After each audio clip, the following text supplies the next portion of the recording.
Livro de Lúcius, Jornada dos Anjos, romance psicografado pela médium Sandra Carneiro, capítulo 41. Alguns quilômetros ao sul dos Estados Unidos, sentada na varanda, a nobre e elegante senhora via os netos brincarem. Ora ajudava um, ora outro. Separava os dois quando se punham a brigar. De quando em quando, observava no horizonte o sol se pôr, derramando seu brilho intenso pela enorme plantação que se fazia dourada. A propriedade espalhava-se por vasta área e ia muito além de onde os olhos alcançavam da varanda da espaçosa residência. Débora captava cada som do entardecer e deteve-se sorrindo ao escutar o canto lamentoso dos negros. Mateu se aproximou resmungando. Os negros me incomodam com esses cânticos. É um canto tão triste quanto belo, quase um lamento. Não se enternece ao escutá-los? Não sei o que dizem, mas sinto como se expressassem profundas emoções, de saudade acima de tudo. A nobre senhora, que aparentava perto de 60 anos, parou por instantes a refletir no que acabara de dizer e então prosseguiu.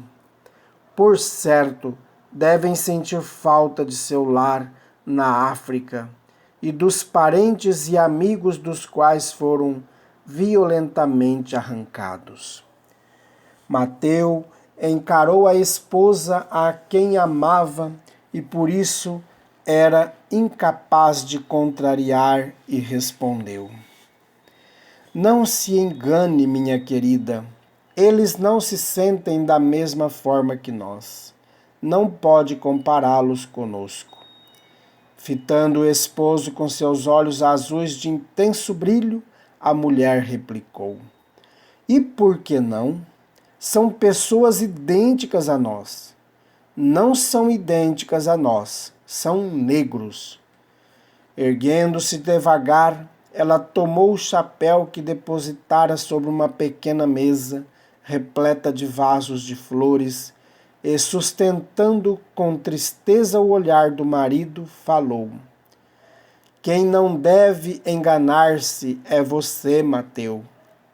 Eles são pessoas idênticas a nós, e haveremos de dar contas ao Criador pelo mal que lhes causamos.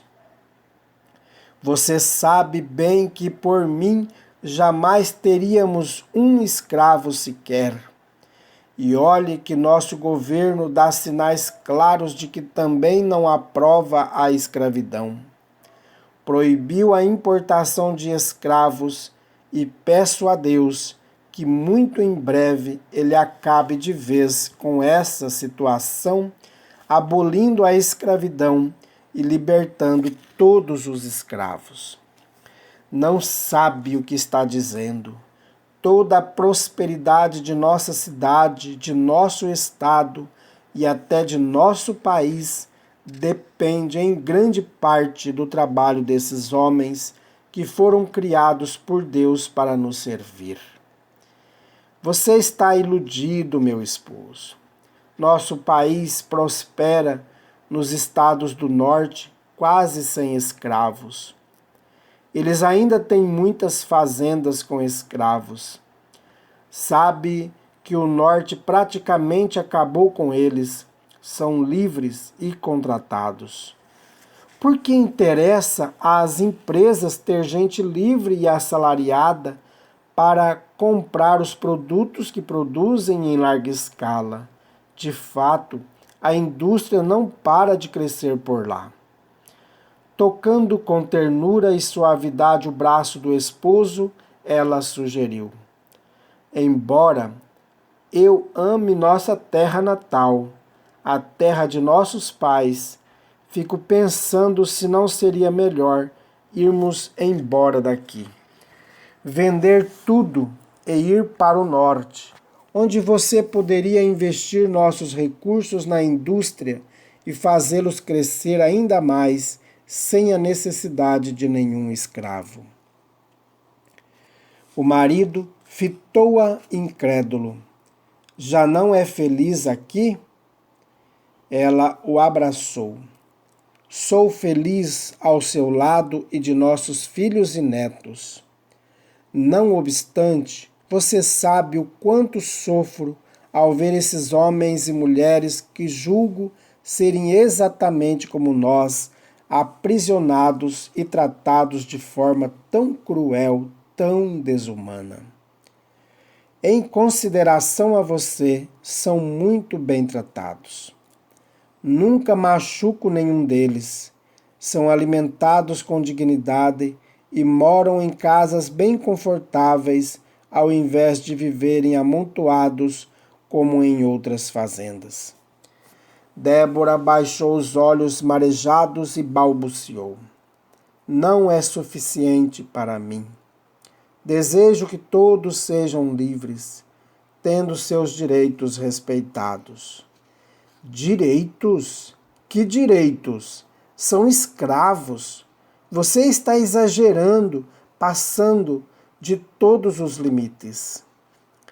É exatamente a isso que me refiro. São escravos, seres humanos escravizados pela ganância daqueles que querem enriquecer a qualquer custo e ainda justificam os seus atos escondendo-se atrás da Bíblia e do próprio Deus. Não é verdade. Somos abençoados por Deus que nos dá tudo o que temos.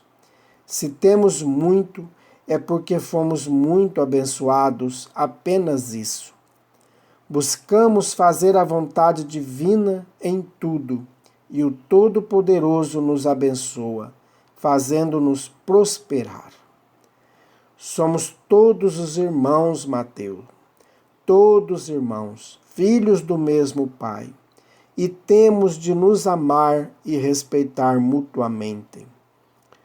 O marido interrompeu-a, visivelmente irritado. Chega, estou cansado. Não sei de onde você tira essas ideias. Continua lendo jornais que chegam lá do norte? Só pode ser isso.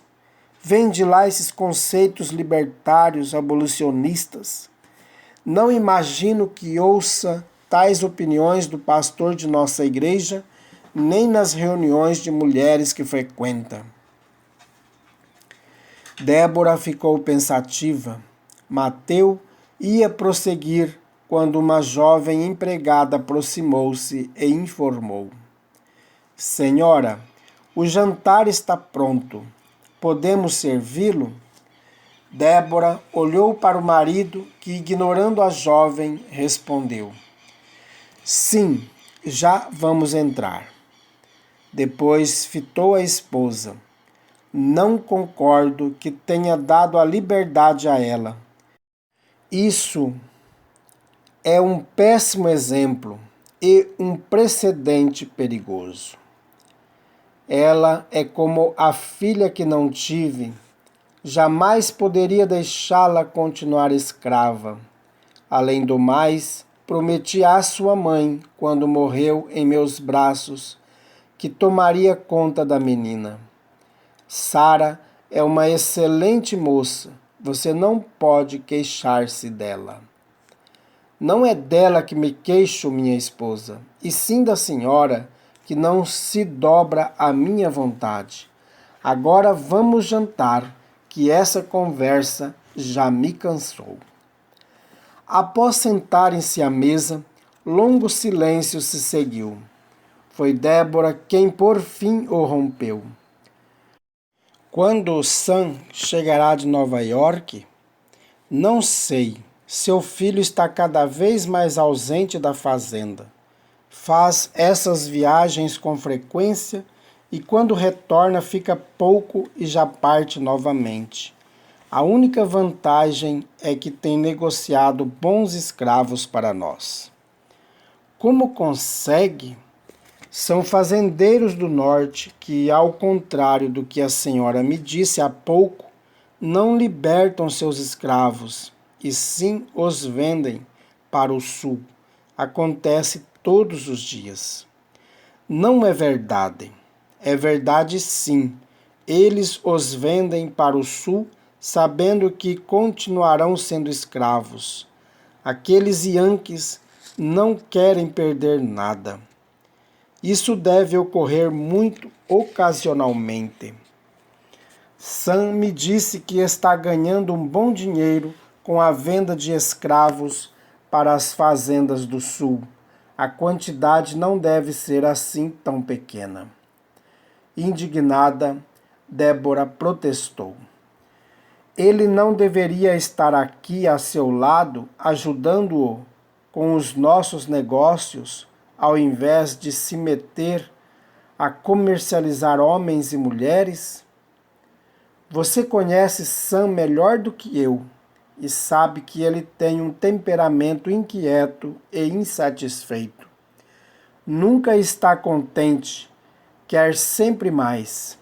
Já tivemos diversas discussões a respeito, mas nossa fortuna é pequena demais para ele. Eu mesmo não o compreendo. O que temos é suficiente para garantir o futuro de nossos filhos e dos filhos deles, mas não para Sam. Ele quer mais, muito mais. Inclusive me disse que será candidato nas próximas eleições, quer enveredar pela política. Sabe que não concordo, não é? Tampouco eu, porém, Sam é um homem de mais de 30 anos e não posso ditar-lhe o que fazer. Deveria ter se casado com Vivian e formado uma família. Teria sido melhor para ele. Juntando-se aos pais na conversa, Andrei disse: Ele não quer nem ouvir falar nisso. Outro dia afirmou que só se casará se encontrar uma jovem com quem possa juntar fortuna, ou mesmo alguém de família de políticos que possa contribuir para seus planos. Abraçando o filho que acabara de chegar, Débora comentou: Não acredito que seu irmão se mostre assim tão calculista. Sinceramente não o reconheço. Jamais lhes dei tal educação e não me conformo que ele esteja se tornando essa pessoa cada vez mais mesquinha. Mãe, vai ter de se contentar comigo. Abrindo um largo e doce sorriso, a mãe respondeu: Não brinque com coisa tão séria. Amo você e seu irmão e desejo a felicidade para os dois, ainda que não creia no caminho que Sam escolheu para alcançá-la. O pai, que se mantivera calado, convidou: Vamos comer? O jantar já vai esfriar e detesto comida requentada.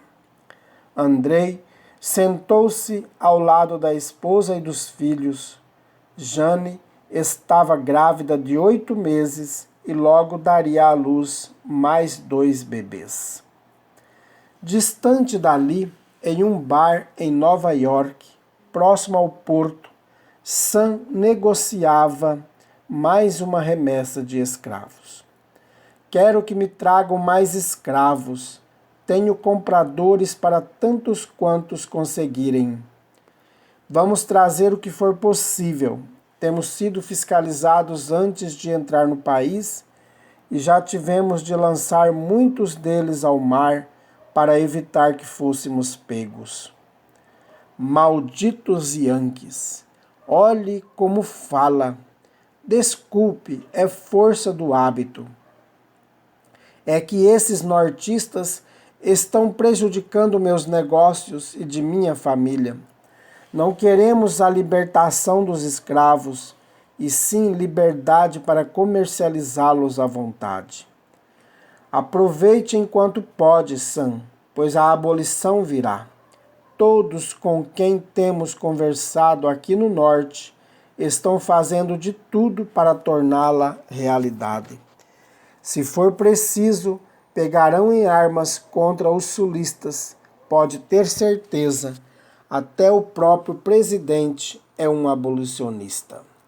Eu sei disso, pois então não vejo escravos no futuro de nosso país. Buscando desviar o rumo da conversa para algo mais produtivo, Sam informou: Vou iniciar minha carreira política. Já está mais do que na hora. E seu pai vai apoiá-lo? Não preciso do apoio de meu pai. O contrabando me deu dinheiro suficiente para fazer o que bem entender da minha vida e asseguro, não descansarei enquanto não acabar com essa história de abolição. Não seja estúpido, Sam. Essa é uma causa perdida. O progresso virá de um jeito ou de outro e os negros serão libertados. Na maioria dos estados do norte já não há escravos nas fazendas. E você aceita isso? Estão espalhados por aí, andando perdidos pelas cidades, muitos a mendigar o pão. Estavam melhor como escravos. Vocês aqui no norte não têm noção do problema em que estão se metendo. E só porque têm o apoio daquele idiota do presidente, acham que podem mandar no país. Isso não é verdade. Estão plantando muita desgraça, pois saibam que no sul ninguém cederá. Lutaremos pelos nossos direitos. A conversa se estendeu noite afora. Já era madrugada alta, quando Sam, cambaleando e completamente alcoolizado, saiu do salão e foi para o hotel que ocupava sempre que ia a Nova York a negócios.